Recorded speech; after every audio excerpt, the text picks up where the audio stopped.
Watu wengi hawana vyeti vya kuzaliwa, na kinachofanya ukose cheti cha kuzaliwa sio kwamba ni cheti, lakini kuna document muhimu ambazo unatakiwa kuwa nazo kabla ya kuomba cheti cha kuzaliwa, na hicho ndo kinachokuzuia wewe uweze kukosa cheti chako cha kuzaliwa.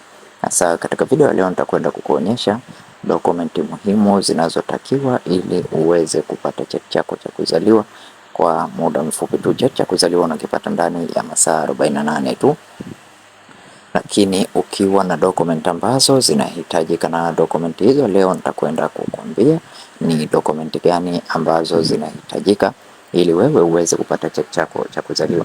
Tazama video hii mwanzo hadi mwisho kwa sababu document ya mwisho ni muhimu sana. Na tukianza na document namba moja, document ya kwanza kabisa unachotakiwa kuwa nacho ni kadi ya kura au NIDA, kadi ya kura au kitambulisho chako cha taifa NIDA. Na utakapokuwa na hiyo basi utaweza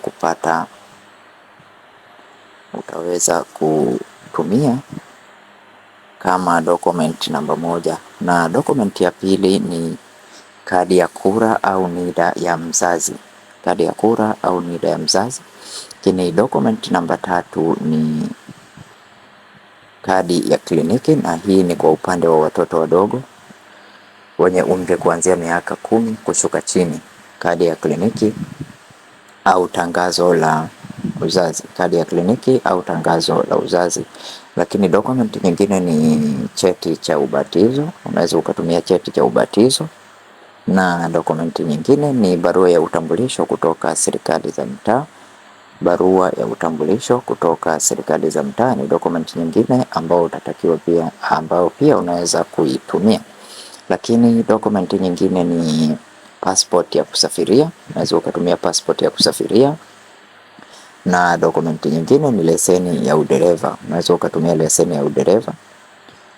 Lakini pia unaweza ukatumia cheti cha falaki, cheti cha falaki. Na katika dokumenti zote nilizotaja hautakiwi kuwa na dokumenti zote. Hapo unatakiwa kuwa na dokumenti mbili tu, isipokuwa dokumenti ya mzazi ni lazima kwa hiyo uwe na ya kwako. Lakini pia dokumenti nyingine, kuna cheti cha kumaliza elimu ya msingi au sekondari, living certificate, sio cheti cha matokeo, ni cheti kile cha living certificate, cheti cha kumaliza.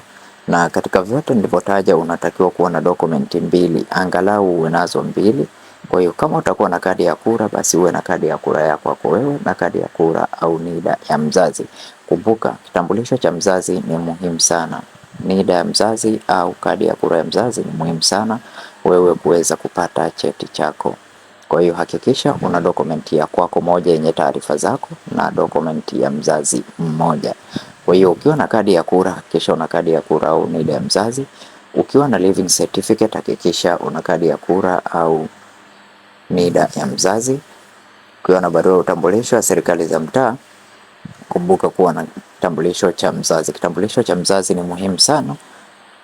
Kwa hiyo zingatia hayo ili kuweza kupata cheti chako leo. Kwa hiyo ukiwa na hivyo basi utaweza kupata cheti chako kwa urahisi kabisa.